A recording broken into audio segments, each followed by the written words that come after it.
Un atto di buona volontà, quello di Silvio Alessi e di Marcello Giavarini, che oggi hanno provveduto a iscrivere la squadra al prossimo campionato di Lega Pro. Alessi, in una conferenza stampa improvvisata stamattina, ha anche annunciato che avrà un incontro con il sindaco Firetto per chiedere delle agevolazioni per lo sgravio di alcuni costi sostenuti per la manutenzione dello stadio a Saneto. Alessi ha preannunciato altre due importanti scadenze, che sono rappresentate da quella del 5 luglio, in cui si dovrà presentare la polizza fideiussoria alla Lega, e l'altra quella di onorare il PA stabilito dalla Lega, cioè pagare gli stipendi arretrati ai giocatori. Tutto ciò in attesa che si concretizzi un futuro apporto di imprenditori non agrigentini interessati in queste ultime ore alla società Agragas. Alessi ha anche fatto un appello alle forze imprenditoriali agrigentine sane di credere nell'Agragas e di sostenerla o come soci o come sponsor. Quei gruppi che ad Agrigento hanno consistenti budget e che sono nella possibilità di investire qualche decina di migliaia di euro per il sostegno di una squadra che ha una visibilità nazionale militando in Lega Pro. Presidente, una conferenza stampa oggi per diradare alcuni dubbi e per dare forse anche delle certezze per il futuro della società. Allora, voglio, come ho detto in conferenza stampa, fare una premessa. Noi oggi abbiamo voluto regalare, io e il Presidente Giavarini, un ulteriore atto d'amore a questa società, ma soprattutto a questa città e ai nostri tifosi. Siamo stati accusati di non aver avuto interlocuzioni, di non aver voluto cedere la squadra, siamo stati accusati di tutto e di più, sicuramente ingiustamente. L'ho ribadito in diversi comunicati stampa che ho fatto nei giorni scorsi, che nessuno si era avvicinato a questa squadra. Oggi abbiamo voluto, come dicevo prima, regalare un ulteriore atto d'amore iscrivendo la squadra al prossimo campionato della Lega Pro.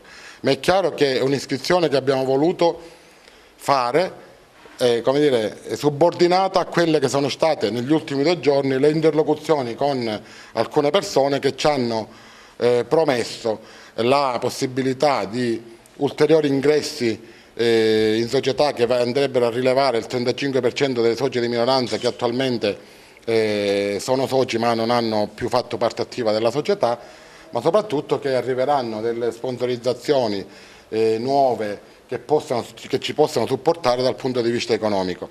Sono delle promesse a cui noi abbiamo voluto credere, credetemi per l'ultima volta, perché era la condizione sine qua non era che noi dovevamo iscrivere la squadra al campionato. Noi la squadra al campionato l'abbiamo iscritta.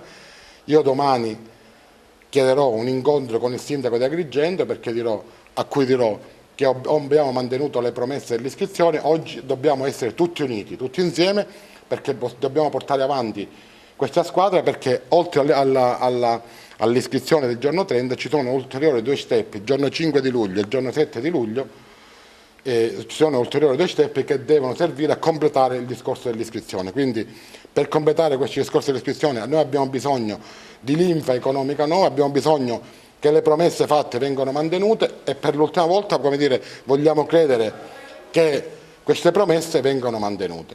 Quindi abbiamo voluto iscrivere la squadra, abbiamo supportato un ulteriore sforzo economico da questo punto di vista. Oggi mi auguro e sono convinto che finalmente attorno a questa società, a questa squadra, si uniscano quegli imprenditori virtuosi che vogliono veramente darci una mano d'aiuto, che l'amministrazione attiva ci dia il loro contributo anche dal punto di vista delle strutture sportive e che tutti, anche i tifosi, ci diano un segno concreto della loro vicinanza nel momento in cui la prossima settimana faremo partire la campagna abbonamenti.